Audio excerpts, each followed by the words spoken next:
Hi there. Hello, and welcome to Talking with Tony. I'm your host, Tony Jones. With me for my Super Bowl preview, the Super Bowl edition of Talking with Tony, is Danny Arp, a familiar guest now. And for us to be talking Super Bowl, you see either a college football stadium or either a mascot of another college. So we didn't do real well there with the NFL stuff, Danny. But Danny Arp of LaGrange, Georgia, welcome back to Talking with Tony. Hey, glad to be back. Been an exciting year for this show with you, man. I've enjoyed every one of them, and I'm glad that I get to be on for the pre-Super Bowl game. Well, Danny, you and I have had excellent seasons picking games against the spread. I am leaking a little oil, though, coming in. I'm 0-2 in my last two NFL games, so I hope to right the ship and be able to give out a Super Bowl winner on this. I will go ahead and have a little fun, though, here at the beginning of the show. I am 8-1 in soccer. And because there's only one NFL game for us to break down this weekend in the Super Bowl, I'm going to give out a couple of picks and we'll give a little appetizer, if you will. There's a game Saturday morning and a game Sunday morning.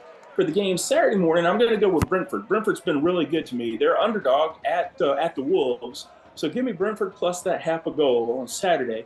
And then Manchester United is on the road on Sunday at Aston Villa. Of course, Aston Villa right now is ahead of Manchester United in the point standings, and being at home, they're favored. And I'll go with Manchester United plus that half a goal. Maybe the two teams will tie, and I can maybe I'll have two ties there, and those are victories. So I would be 10-1, more likely to be 8-3. But giving out a couple of soccer picks that way to sort of get us closer to kickoff, if you will, Danny. The Super Bowl presents all kind of deal. It's something for everybody. It's the halftime show, the commercials, the game. What are you most excited about for the game? I've enjoyed it. I told you I didn't watch a lot of NFL after that Falcon fiasco some years ago. But being on this show and making these picks, I've been watching a little bit more again, and I've enjoyed that. So I'm excited to watch the game. Sort of got a little tied to one of the teams so far. And then I'm excited to eat. I like all the food. Jana usually does a nice little spread there, so that's always fun. I'll catch a nap, a little bit. So just excited for Super Bowl Sunday, man. Lay around and just do nothing, watch TV, eat, enjoy the game. Should Monday be a national holiday since the game is on Sunday evening? I think it is sort of. Some people, they make it their own regardless. But nah, man, you don't want to make a national holiday. We all tough it out. When you and I, you haven't got enough time in for your company to, have seniority to get the day off. Too bad for you. When you and I were really younger, the Space Shuttle Challenger exploded, and we just happened to both be watching it on television because we were out for school. It was like a snow day. And I want to say that was the day after the Super Bowl, maybe the day after the Patriots-Bears Super Bowl there. Does that sound right, about January of 86? It was January of 86. That was the Patriot Bears, right? Wasn't that the Super Bowl shuffle? Mm-hmm. Year, McMahon, the Fridge, all those folks. Mm-hmm. Mm-hmm. Yeah, that was it. That was a great one. And again, I know that was a crazy day, the day after. And it's been October. Yeah, the Super Bowl was a Super Bowl blowout. This will test my memory, but 46-10, I think, was the score because there was a safety involved. The Patriots actually led 3-0, but they get beat 46-10. Refrigerator gets a touchdown, but not Walter Payton, which I thought was, extremely sad. The Patriots were a wild card team that had to win 3 games on the road just to get to the Super Bowl, and the Bears have been the best team in the NFL all year. Let's talk about who's been the best pickers on Talking with Tony. I am 58-39 against the spread, and Danny is 80-67. Okay, then after that, we take a little bit of a dip. Kevin is 32-32. He's 500, so he can finish over 500 with a victory. Stormy is 56-68. That's 12 games under. And Brian is 52-63. Brian Lundquist of San Francisco, California. He's 11 games under. So when it came time for Kevin to make his decision, he said on the Super Bowl, he says, I'm going with the Kansas City Chiefs unless Stormy has the Chiefs. Then I want to have the 49ers. So I had to research what they had. So Kevin does get the Chiefs +2 because Stormy's got the 49ers. -2. So of our panel, go ahead and release the first two picks of the panel. Stormy Weathers, who is 56 and 68, and he feels like this is a 5-star. Like, he's very comfortable about this game. So he's going with the San Francisco 49ers -2. I just kind of feel like, hey, if we were in Vegas, we'd all play the money line anyway, lay a little bit, just get them to win. And that's certainly how I would play it. And then Kevin wants the Chiefs +2 since Stormy is on the 49ers, and Kevin's looking to go over 500. That's not much confidence in Stormy, but I still believe in him, Dane. Oh, yeah. I think Stormy's been building up all year for the Super Bowl to make his super pick, right? So, I mean, this is a good one for him. I think that's a pretty good strategy by Kevin as well, though. I mean, you're looking at – I mean, Kevin has really stormed about, to your point, if he gets his win to be above 500. So, I mean, going against Stormy, Stormy lost a lot of games early on riding some of those ACC pitiful teams. So that sort of hurt him with his picks. Let's go down memory. I never missed a chance. Oh, go ahead. Oh, no, please. What were you going to say? No, I was just going to say I never missed a chance to dog out the ACC. But go ahead. I hear you. Let's go down memory lane a little bit. We just mentioned a little while ago the Super Bowl blowout there that was the Super Bowl and the tragedy that happened right after that with the nation. Let's talk about some of your favorite Super Bowl halftime shows and some that you've been most impressed with. I've got a feeling 2006 is somewhere on your radar because the Rolling Stones performed at halftime of the 2006 Super Bowl. It could be in my list. Yeah. I got some favorite Super Bowl halftime shows, and I got a few favorite commercials if we get time to get to that too. Yeah. Okay. Well, let's go for it. You gonna do like a little countdown like you did with 80s soundtrack? Okay. All right. That's what I was thinking. The floor is yours. The challenge. I was going to say the challenge will be to Jake Barton to try to find footage of these. See, we put all these like tests, and he comes through with flying colors. So, all right, go ahead. What were you going to say? He'll definitely be able to do it, man. He did a great job with my countdown earlier.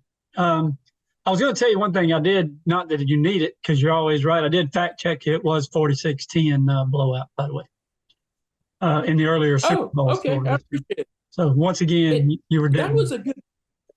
Yeah, well, my memories usually are pretty good, but I tell you, that's impressive. But what I did our most recent episode before the AFC and NFC Championship game, I had Ken Kesserling, who's from Ohio and grew up around Cincinnati. And I told him, I said, the wind chill factor was almost -60 degrees. And that day the temperature was -9.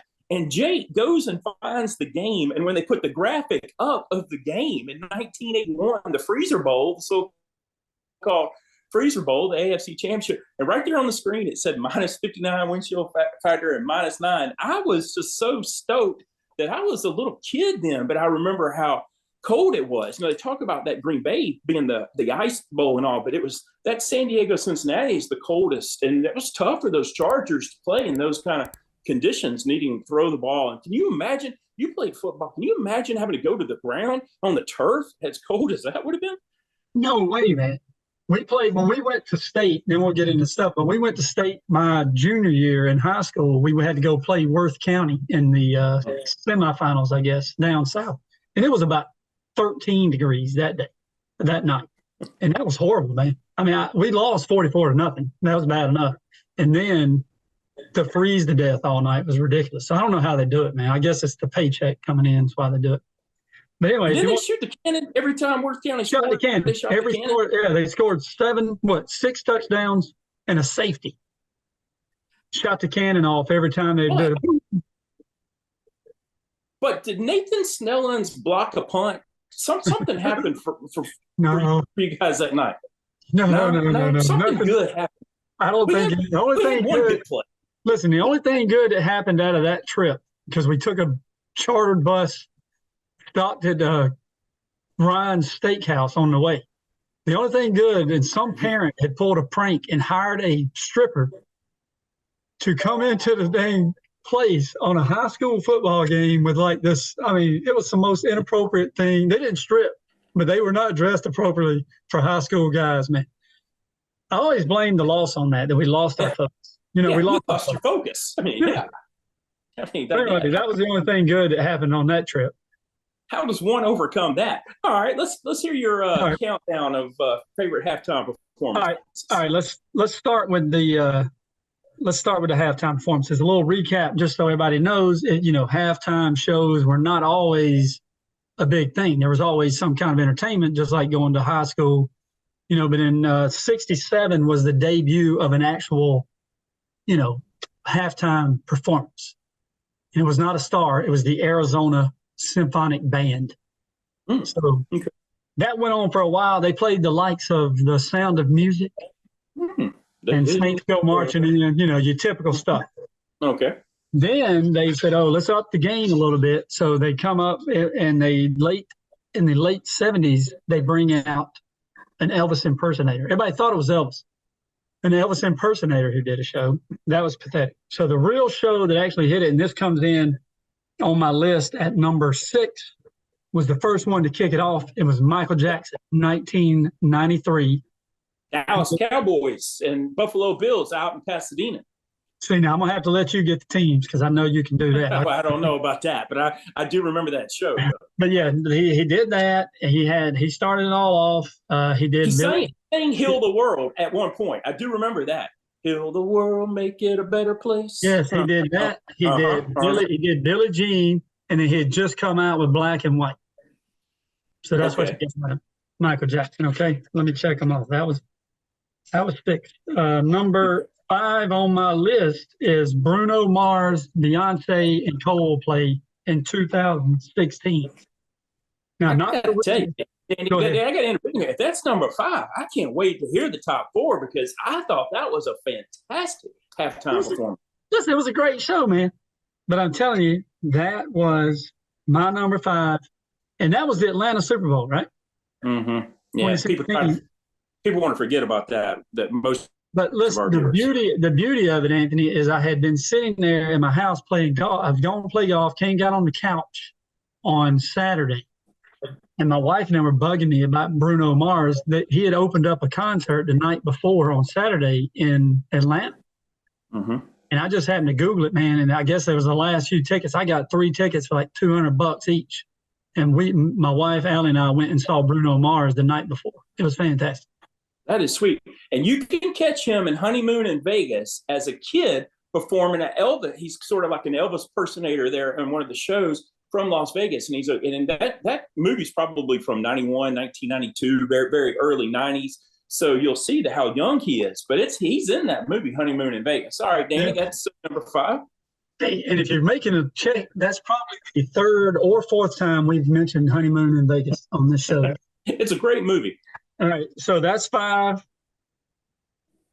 All right, number 4 I got is and again, this may be for different reasons than others, but the Janet Jackson wardrobe malfunction. One, I really did like Janet Jackson. As you can see, I liked the Jacksons when I was younger. I enjoyed Janet Jackson's music, but then you had the wardrobe malfunction with Justin Timberlake, doing what he did. Patriots and Panthers played. Caught it on live TV, and then from then on, that's why now you have like a 15-second delay on the halftime show performance. Okay. Number 3 on my list, and it's not necessarily mine. It's one of my favorites. It's not my favorite of all time. Was the Dr. Dre and the Crew in 2022. You had Dre, Snoop, Eminem. My kids really enjoyed that one, I guess because they listened to some old school stuff. So I thought that was one of my favorite ones. Number 3, I really enjoyed that. And okay.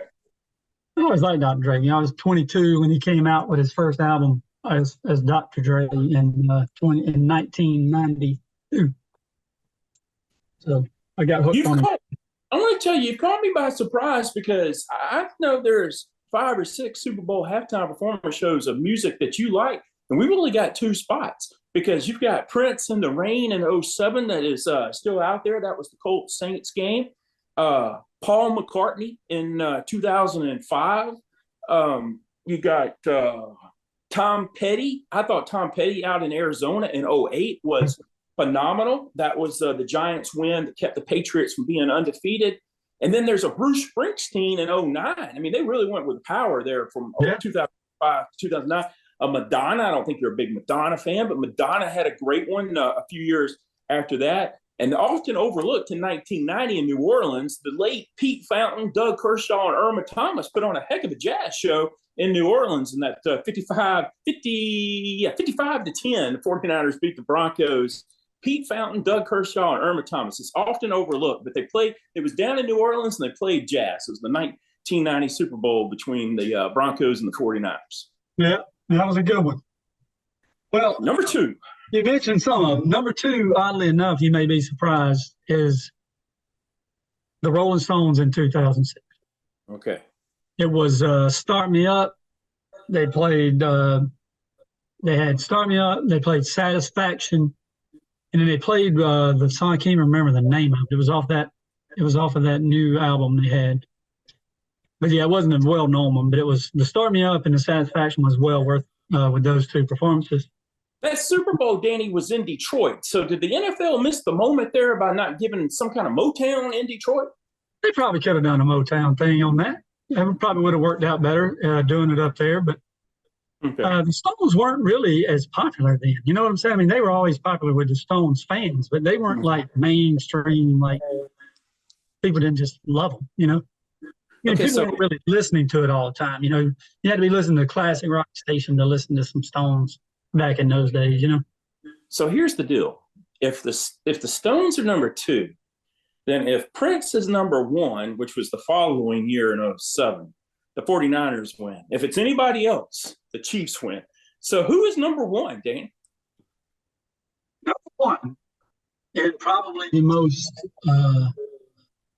perfect timed performance of all time is Prince in 2007. He rocked it out with Let's Go Crazy. He played a couple of covers all along the Watchtower. Proud Mary was fantastic. And then he started Purple Rain, and it started raining. It was unbelievable, man. And, of course, Purple Rain, I may have mentioned that on the show as well, one of my all-time favorite movies. That's the only I went to Athens, Georgia with my TV and VCR, and I had Purple Rain on VHS and Up the Creek. That was the only 2 movies I had. So I watched Purple Rain about 50 times. But yeah, that was my favorite one, man. I love Prince anyway. He's one of my favorites. A guy sitting beside me on a plane one time told me that he saw him in the Orange Bowl. I believe it was the last night of his Purple Rain concert. It was either the first night or the last night. Forgive me for not remembering. This is years and years ago when we had that discussion. He said that there's never been a more perfect musical performance than that night. But what you just talked about and brought out, the rain was there, and I can remember Prince with his guitars. I mean, you're really right. You couldn't paint a better. If it was best cinematography for the Academy Awards, there's your winner right there. That's right. I mean, it was almost as if it was scripted. I mean, it was so good, you know. So that's my favorite one of all times, you know. Okay. I don't have a problem with it. I don't have a problem with your second place. I would say that I really enjoyed Katy Perry, Madonna, who I thought, you know, with a catalog that she's got of hits, it's like the Stones, you know, what are you going to do? And then those other 2 that I had mentioned, I think Tom Petty is often overlooked with his performance in Arizona with that Giants victory, and then the Bruce Springsteen. But there you go. McCartney started in 2005, Rolling Stones, Prince, Petty, and Springsteen. What a way to end the 2000s. But go back and try to find some footage of Pete Fountain, Doug Kershaw, and Irma Thomas in 1990. You won't be disappointed. It was a lot better than the actual game itself. We got a few minutes to talk commercials. I don't remember who the advertisement was, but it was like is it Snickers? I don't seem like it was a Snickers commercial. But it's the George Washington commercial where they're stuck in traffic, and he's trying to cross the Delaware or whatever. And it's like not going anywhere for a while, which is sort of similar to the Snickers line. So maybe it is a Snickers, but I'm thinking it was like an insurance deal or something like that. That is my favorite. And I don't know if it debuted in the Super Bowl, but it certainly played at halftime or during the course of the game for one of the Super Bowls. That's the commercial that stands out. When we were younger, it was the Bud Bowl. It was a bunch of Bud Light and Budweiser bottles going back and forth with a football game. But okay, give me a rundown of some of your favorite commercials. That was a good one. I think the first time we saw the Bud Bowl, we'd watched the Super Bowl over at your house over there. I don't know if you remember that. You, Lane, and myself were all over there, and that was one of the first ones with the Bud Bowl. I don't know what year that was, man. Probably 87 or something. That's the 2016. The 49ers beat the Bengals at the end of the game. The Bengals led till late, and Montana brought them down the field, hitting Jerry Rice and John Taylor, the wide receivers for the 49ers. So I do remember 86. You mean 1986? I want to say maybe the season of '86, but early 80, was the January. Okay, yeah. Or it's either '87 or '88. Yeah, absolutely. Okay. What you All right, so I had a couple. One that I liked, the Breaking Bad from last year, just because that was one of my favorite shows to watch. You had Cranston doing a popcorn commercial, sort of goofy, but it was good because it played right into Breaking Bad. One of my other favorites always is the Clydesdales running, the Budweiser commercials. Yeah. And that's one thing. I know you still do. You don't see as many beer commercials anymore as you used to. You notice that? It's like you get the Modelo's. Maybe I just don't pay attention to them. I don't know, but used to be like beer commercials all the time when we were younger. And I guess I wasn't of drinking age yet. And I always thought, man, I sure would like to have one of those Budweiser. But the Clydesdales convinced me of it. I love the Reebok Terry Tate. The office linebacker was great. You remember those? Yeah. Oh, yeah. Absolutely. That was fantastic. One I really hate is the FedEx commercial about Castaway. When Castaway came out with the FedEx box in it, they did a Super Bowl commercial, and that always got on my nerves because I work for the opposite of right. For competition. Yeah. But my favorite commercial of all time for Super Bowl was 1992. And it starts off with a gas station. You can see the gas station, and there's dust blowing, and the song "Just One Look" is played. And the Ferrari pulls up, and you're waiting to see two little boys lean over the fence looking at this Ferrari pull up to pump gas. And Cindy Crawford steps out of that thing in a pair of Daisy Dukes and a tank top. And they're staring her down, and she's walking across and goes to a Pepsi machine, drops her quarter. She drinks. I mean, it's just an amazing commercial watching her. In her, when she was young in '92. Of course, that time I was 22. It's fantastic. She chugs it, and then they pan back to the boys, and the boys said, "Man, look at that Pepsi can." That is brilliant. Commercial, brilliant. Yeah, that was a great. That's my favorite one. I immediately started drinking Pepsi products, and that's how that gets. Which is a sin for a Georgia boy to do that with Coca-Cola in your backyard. That's not good. A couple of novelty picks for you here. Our producer, Jake Barton, is going with heads as far as the coin toss goes. Okay, he's going heads. And I've got one for you on Mahomes. The over-under for Mahomes is 260.5 yards passing. That means you can either wager, if you're out in Vegas, more than 260.5 yards for Mahomes or less. What do you think? How do you see it? I would say on this one, you want to probably take the under 260.5. Okay. In the last 5 games, which again would encompass 4 playoff games, right? Mm-hmm. So 4 of the last 5, he's gone under. He went over once, and that was only 262. And I just think you want to play it on, just keep riding it and take the under. Okay. I've got an over for you.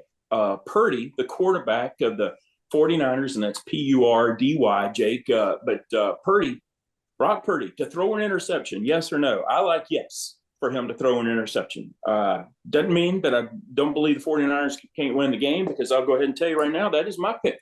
I'm taking the San Francisco 49ers. I'm right there with Stormy Weathers, and I'm right there with Jake Barton. Jake Barton, our producer, says San Francisco 49ers as well. Another novelty pick for you before you release your game pick. Over under is 5.5 on how many times Taylor Swift will appear on camera. How many times CBS will show her in her suite. 5.5 is the over under. You like the over or you like the under? Man. My mind says it's going to be way over, man. Okay. All right. And maybe it's just because, we've seen so much of her. And I mean, I think that's another one we've talked about on this show when she first started this nonsense. I think it's way over. I think it's more in the 10 range you getting her, man. Fair enough. Here's the thing, though. How does that bet work?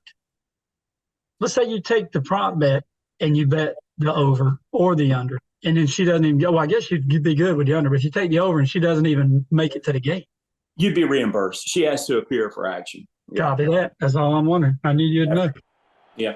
All right. And Brian Luckles is going to go with the Kansas City Chiefs +2. He's 52 and 63 on the season. So we've kind of come to the moment. Jason Harbison, who's going to watch the game with me, the voice of Auburn baseball, he's taken the Kansas City Chiefs, but he also says his wife has become obsessed with the podcast that the Kelsey brothers do. So he kind of became a fan of Kelsey through this podcast.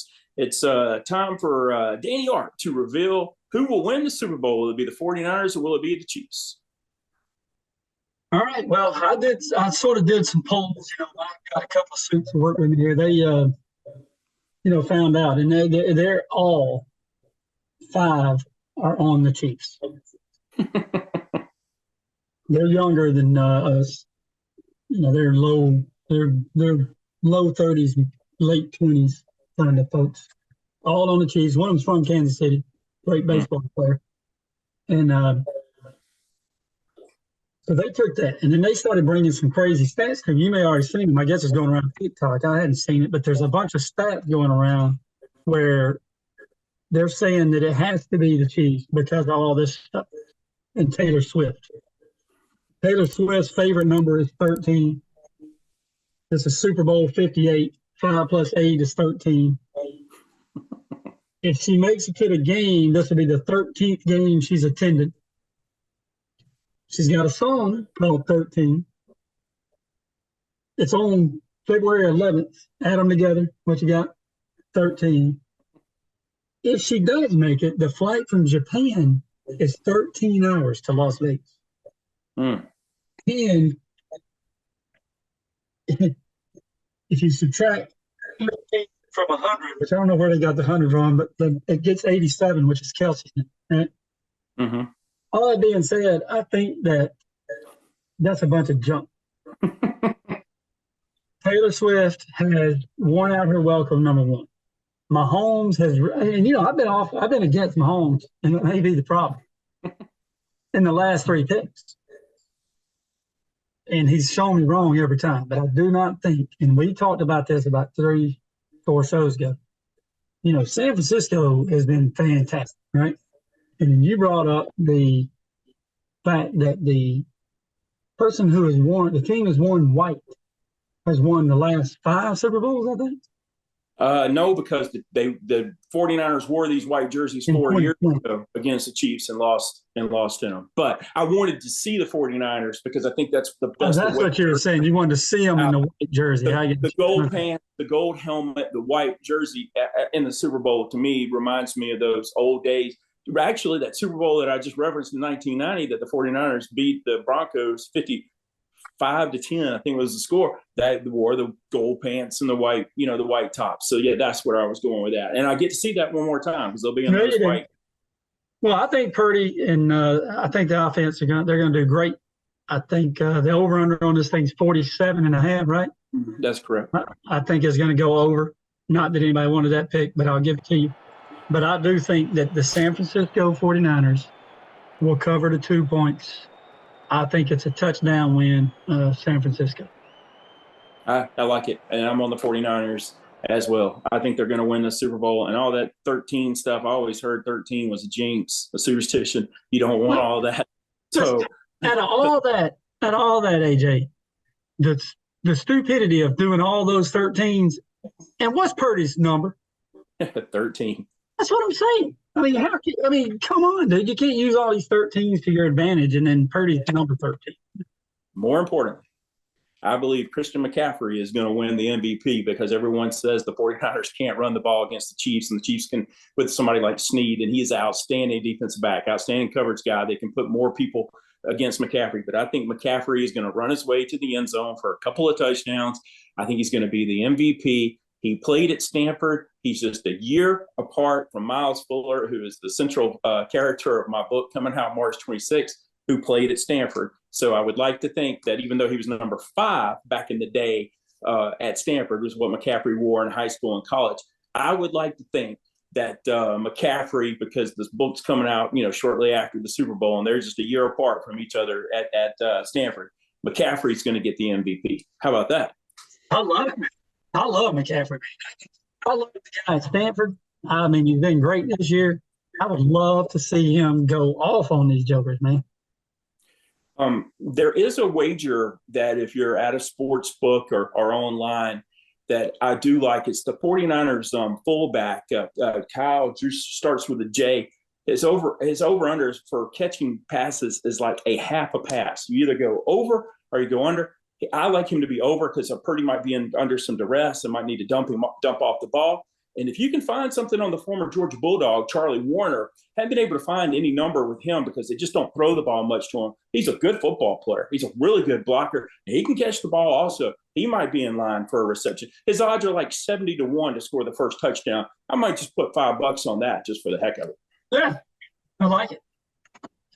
And I mean, that's a good pick. I mean, all those are good. And I think we've got it right now. I mean, I think this is the one we've been waiting on all year. Our records show that we can make the picks, and I feel like that all these are good today. Absolutely. So Jake Barton, Danny Arp, Tony Jones, and Stormy Weathers all on the San Francisco 49ers -2. And on the Kansas City Chiefs +2 is Kevin White, Brian Lundquist, and my friend Jason Harbison, and no doubt Taylor Swift. Catch us on Spotify as well. Danny, thanks for the time. Enjoyed it. For Jake Barton and Danny Arp, I'm Tony Jones. We'll see you next time right here on Talking with Tony.